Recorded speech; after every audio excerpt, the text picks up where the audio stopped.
Kalau beberapa tahun lalu Tuan datang ke kota kelahiranku dengan menumpang bis, Tuan akan berhenti di dekat pasar.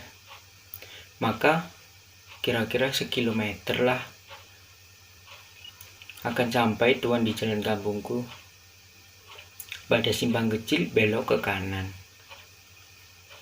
Simpang yang kelima membeloklah ke jalan sempit itu. Dan di ujung jalan nanti akan Tuan temui sebuah surau tua. Di depannya ada kolam ikan. Airnya mengalir melalui 4 buah pancuran mandi.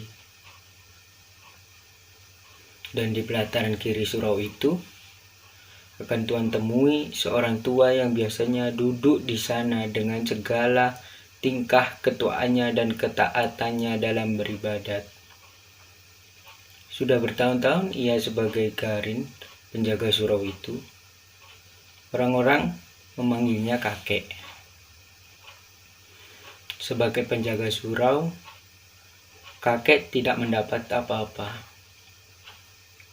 Ia hidup dari sedekah yang dibungutnya sekali sejumat. Sekali 6 bulan, ia mendapat 1/4 dari penghasilan pemungutan ikan mas dari kolam di depan surau itu. Dan sekali setahun, orang-orang mengantarkan fitrah idnya kepadanya. Tapi sebagai garin, ia tak begitu dikenal. Ia lebih dikenal sebagai pengasah pisau, karena ia tak mahir dengan apa-apa. Orang-orang perempuan jika minta tolong mengasahkan pisau, pasti memberikannya sambal sebagai imbalan. Sedangkan laki-laki pasti memberinya rokok ataupun uang. Tapi paling sering diterimanya kata terima kasih saja. Tapi kakek ini sudah tiada lagi sekarang. Ia sudah meninggal. Dan tinggallah surau itu tanpa penjaganya. Hingga anak-anak menggunakannya sebagai tempat bermain. Memaikannya segala apa yang disukai mereka. Perempuan yang kehabisan kayu bakar sering mencopot papan dinding atau lantai di malam hari. Jika Tuan datang sekarang, hanya akan menjumpai gambaran yang mengesankan suatu kesuciannya bakal roboh. Dan kerobohan itu kian hari kian cepat berlangsungnya. Secepat anak-anak berlari di dalamnya, secepat perempuan mencopoti perkayuannya, dan terutama sifat bodoh manusia sekarang yang tak hendak memelihara apa yang dia jaga lagi. Dan biang keladi dari kebodohan ini ialah sebuah dongengan yang tak dapat disangkal keberanaannya. Begini kisahnya. Sekali hari, aku datang mengupah kakek. Biasanya kakek gembira menerimanya, karena aku suka memberinya uang. Tapi kali ini kakek begitu muram. Di sudut, ia duduk dengan lututnya menegak, menopang tangan dan dagunya. Pandangannya sayu ke depan, seolah-olah ada sesuatu yang mengamuk di pikirannya. Sebuah belek susu yang berisi minyak kelapa, sebuah asahan halus, kulit sawo panjang, dan pisau cukur berserakan di sekitar kaki kakek itu. Tak pernah aku melihat kakek begitu durjana dan belum pernah salamku tak disahut seperti ini. Kemudian aku duduk di samping kakek itu, dan aku jamah pisau itu. Dan aku tanya kepada kakek, "Pisau siapa, kek?" "Ajo Sidi." "Ajo Sidi?" Kakek tak menyahut lagi. Maka aku ingat, Ajo Sidi si pembual. Sudah lama aku tak bertemu dengan dia, dan aku ingin bertemu dengan dia lagi. Aku senang mendengar bualannya. Ajo Sidi bisa saja mengikat orang dengan bualannya yang aneh-aneh sepanjang hari yang ia keluarkan dari mulutnya. Tapi ini jarang sekali, karena ia begitu sibuk dengan pekerjaannya yang sekarang. Sebagai penjual, sukses terbesar baginya ialah karena semua pelaku-pelaku yang diceritakan menjadi model untuk diejek dan diceritakannya menjadi pamio akhirnya. Ada-ada saja orang-orang di sekitar. Ada yang seperti ini, seorang pembual. Ketika sesekali ia pernah menceritakan sifat seekor kata, dan kebetulan ada pula seseorang yang ketagihan menjadi pemimpin berkelakuan seperti kata. Maka selanjutnya pemimpin itu disebut pemimpin kata. Tiba-tiba aku ingat,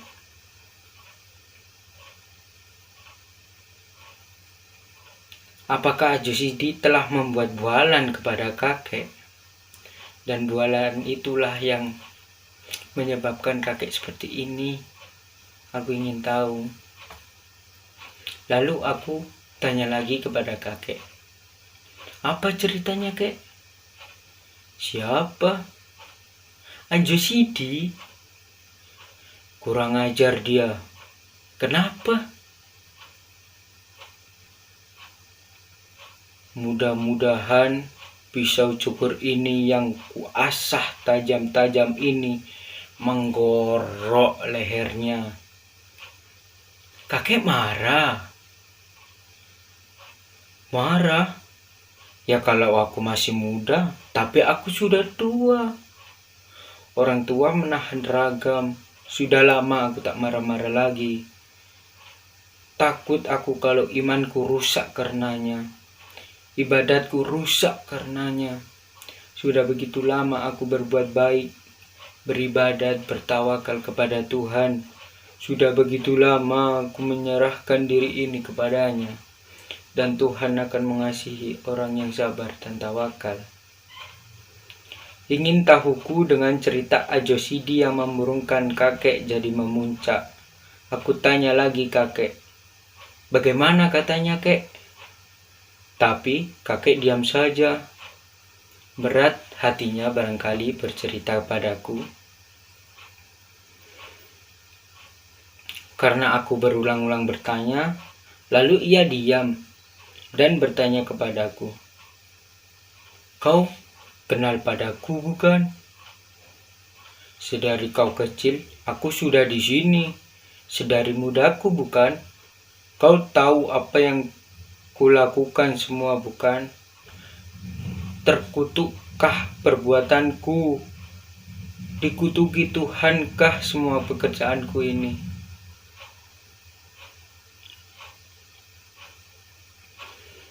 Tapi aku tak perlu menjawabnya lagi, sebab aku tahu kalau kakek sudah membuka mulutnya, dia takkan diam lagi. Aku biarkan kakek dengan pertanyaannya sendiri itu. "Sedari muda aku di sini bukan? Tak ku ingat punya istri, punya anak, punya keluarga seperti orang lain tahu. Tak kupikir hidupku sendiri. Aku tak ingin cari kaya, bikin rumah, segala kehidupanku lahir batin kuserahkan kepada Allah. Subhanahu wa ta'ala, tak pernah aku menyusahkan orang lain. Lalat seekor enggan aku membunuhnya. Tapi kini aku dikatakan manusia terkutuk, umpan neraka. Marahkah Tuhan kalau itu yang kulakukan sangkamu? Aku akan dikutukinya, aku kalau selama hidupku aku mengabdi kepadanya. Tak kupikir hari esokku nanti, karena aku yakin Tuhan itu ada dan pengasih dan penyayang kepada umatnya yang tawakal. Aku bangun pagi-pagi, aku bersuci, aku pukul beduk membangunkan manusia dari tidurnya supaya bersujud kepadanya. Aku sembahyang setiap hari, aku puji-puji dia, aku baca kitabnya. Alhamdulillah, kataku ketika menerima karunia-Nya. Astagfirullah, kataku bila aku terkejut. Masya Allah, kataku bila aku kagum. Apa salahnya pekerjaanku itu? Tapi kini aku dikatakan sebagai manusia yang terkutuk. Ketika kakek agak lama, aku menyalakan tanyaku. Ia katakan kakek begitu. Ia tak pernah mengatakan aku terkutuk, tapi begitulah kira-kiranya. Dan aku melihat mata kakek berlinang air mata. Aku jadi kasihan kepadanya. Dalam hatiku aku mengumpat ingin memukul Ajosidi yang sudah membual kakek.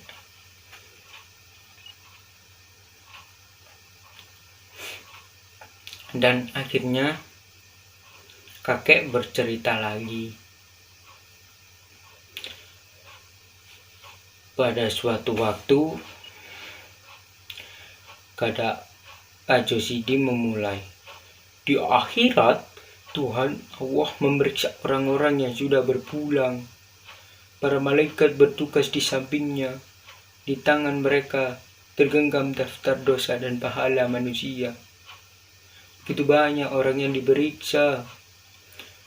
Maklumlah di mana-mana ada perang. Dan di antara orang-orang yang diperiksa itu ada seorang yang di dunia dinamakan Haji Saleh. Haji Saleh itu tersenyum saja karena ia sudah begitu yakin akan masuk ke dalam surga. Kedua tangannya didopangkan di pinggang sambil membusungkan dada dan menyinggungkan senyum ejekan. Dan ketika ia melihat orang yang masuk ke dalam surga, ia melambaikan tangannya seolah hendak mengatakan, "Selamat ketemu nanti." Bagai tak habis-habisnya orang berantri begitu panjangnya, susut di muka bertambah yang di belakang, dan Tuhan memeriksa dengan segala sifatnya. Akhirnya sampailah kepada giliran Haji Saleh. Sambil tersenyum bangga, ia menyembah Tuhan, lalu Tuhan mengajukan pertanyaan pertama. "Engkau?" "Aku Saleh. Tapi karena aku sudah ke Mekah, Haji Saleh namaku. Aku tak nanya namamu. Nama bagiku tak perlu. Nama hanya engkau buat di dunia. Ya Tuhanku, apa pekerjaanmu di dunia? Aku menyembah engkau selalu, Tuhanku. Lain, setiap hari, setiap malam, bahkan setiap masa aku menyebut namamu. Lain, ya Tuhanku, tak ada pekerjaanku selain daripada beribadat menyembahmu, menyebut nama-namamu, bahkan dalam kasihmu ketika aku sakit. Namamu menjadi buah bibirku juga, dan aku selain berdoa mendoakan kemurahan hatimu untuk menginsafkan umatmu. Lain, Haji Saleh tak dapat menjawab lagi. Ia telah menceritakan segala yang ia kerjakan. Tapi ia insaf, pertanyaan Tuhan bukan asal bertanya saja. Tentu, ada lagi yang belum dikatakannya. Tapi, menurut pendapatnya, ia sudah menceritakan segalanya. Ia tak tahu lagi apa yang harus dikatakan. Ia termenung dan menengkurkan kepalanya. Api neraka tiba-tiba menghawakan kehangatan ke tubuh Haji Saleh, dan ia menangis, tetapi setiap air matanya mengalir disap kering oleh hawa panas neraka.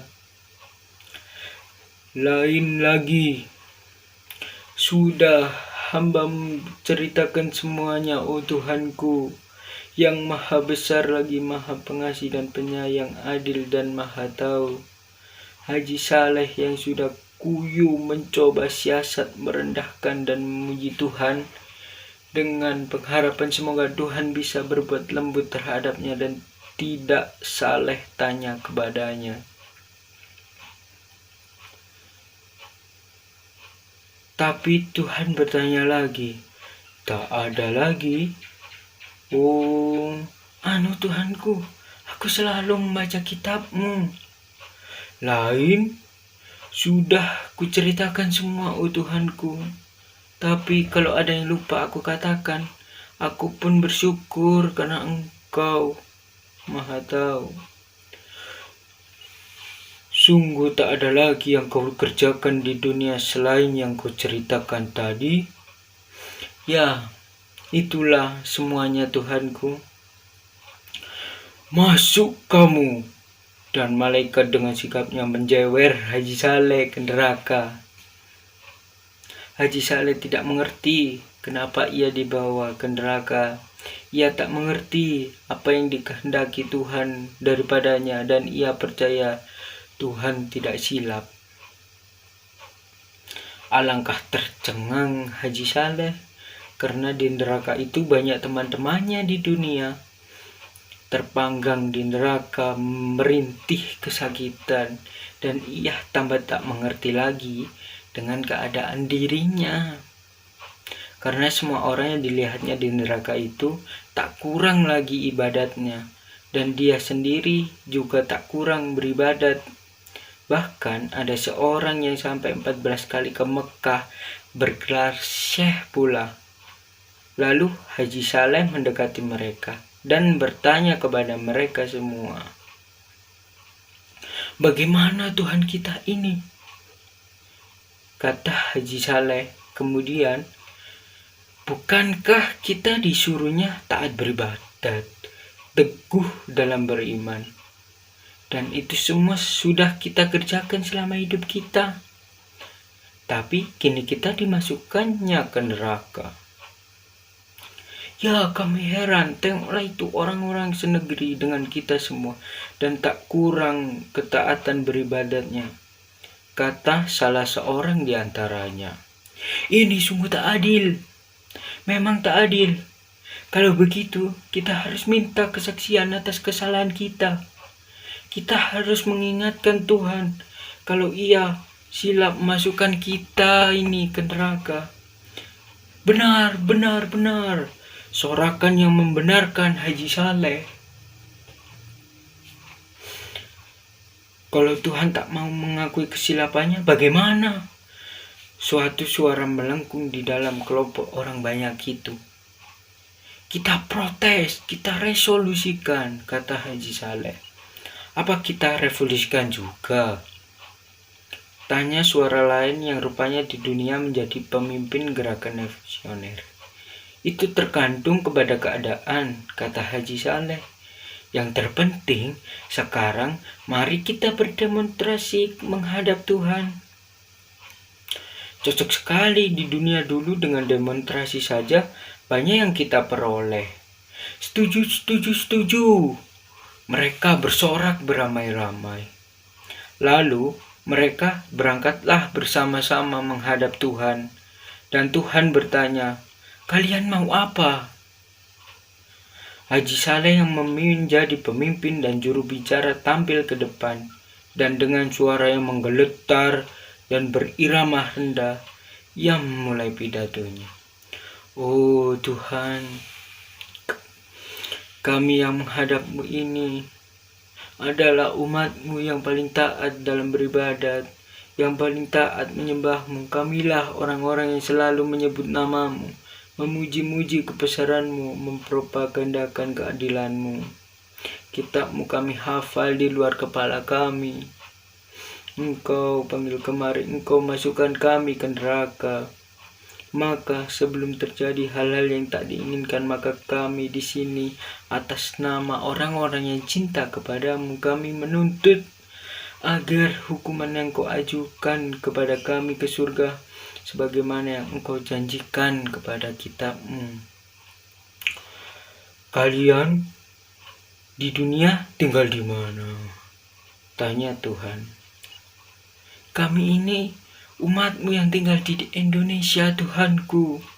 Oh, di negeri yang tanahnya subur itu. Ya benar, Tuhanku.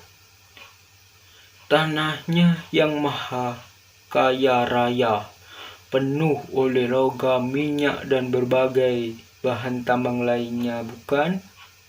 Benar. Tuhan kami, itulah negeri kami. Mereka mulai menjawab dengan serentak karena fajar kegembiraan telah membayang di wajah mereka kembali. Di negeri mana tanahnya begitu subur sehingga tanaman tumbuh tanpa ditanam. Benar, itulah negeri kami. Di negeri di mana penduduknya sendiri melarat. Ya, itulah negeri kami. Negeri yang lama diperbudak negeri lain. Ya Tuhanku, sungguh penjajah itu laknat Tuhanku. Dan hasil tanahmu, mereka yang mengeruknya dan diangkut ke negerinya, bukan? Benar Tuhanku, hingga kami tak mendapat apa-apa. Sungguh laknat mereka itu. Di negeri yang selalu kacau itu, hingga kamu dengan kamu selalu berkelahi, sedangkan hasil tanahmu orang lain yang mengambilnya, bukan? Benar Tuhanku, tapi bagi kami soal harta benda itu kami tak mau tahu. Yang penting bagi kami menyembah dan memuji-Mu. Engkau rela tetap melarat, bukan? Benar. Kami rela sekali Tuhanku. Karena kerelaanmu itu anak cucumu tetap juga melarat, bukan? Sungguh pun anak cucu kami itu melarat, tapi mereka semua pintar mengaji. Kitab-Mu mereka hafal di luar kepala. Tapi seperti kamu juga, apa yang disebutnya tidak dimasukkan ke hatinya, bukan? Ada Tuhanku. Kalau ada, kenapa Engkau biarkan dirimu melarat hingga anak cucumu teraniaya semua, sedang harta bendamu Kau biarkan orang lain yang mengambilnya untuk anak cucu mereka sendiri, dan Engkau lebih suka berkelahi antar kamu sendiri. Semua menjadi pucat, tak berani berkata apa-apa lagi. Tahulah mereka sekarang apa jalan yang diridhoi Allah di dunia. Tapi Haji Saleh ingin juga kepastian. Apa yang dikerjakannya di dunia itu salah atau benar. Tapi ia tak berani bertanya kepada Tuhan. Ia bertanya saja pada malaikat yang mengiring mereka itu. Salahkah menurut pendapatmu kalau kami menyembah Tuhan di dunia? Tanya Haji Saleh. Tidak, kesalahan engkau karena engkau terlalu mementingkan dirimu sendiri. Kau takut masuk neraka, karena itu kau taat sembahyang, tapi engkau melupakan kehidupan dan kaummu sendiri, melupakan kehidupan anak istrimu sendiri, sehingga mereka itu kocar-kacir selamanya. Demikianlah cerita Ajosidi yang kudengar dari kakek. Cerita yang memurungkan kakek. Dan besoknya, ketika aku mau turun rumah pagi-pagi, istriku berkata, "Apa aku tidak menjenguk?" "Siapa yang meninggal?" tanyaku kaget.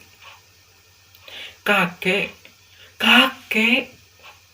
Ya, tadi subuh kakek kedapatan mati di surau dalam keadaan yang mengerikan sekali. Ia menggorok lehernya dengan pisau cukur. Astaga, Ajo Sidi punya gara-gara, kataku seraya cepat-cepat meninggalkan istriku yang tercengang-cengang.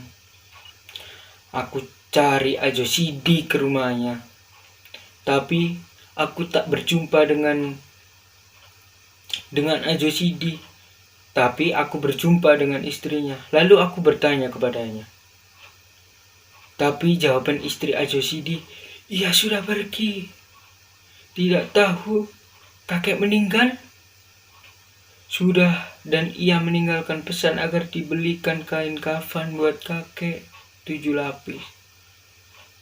Dan sekarang," tanyaku kehilangan akal mendengar segala peristiwa dan perbuatan Ajo Sidi yang tidak sedikit pun bertanggung jawab. "Dan sekarang ia di mana?" "Kerja." "Kerja?"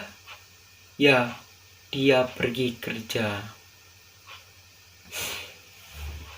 Robohnya surau kami, karya A.A. Nafis. Terima kasih.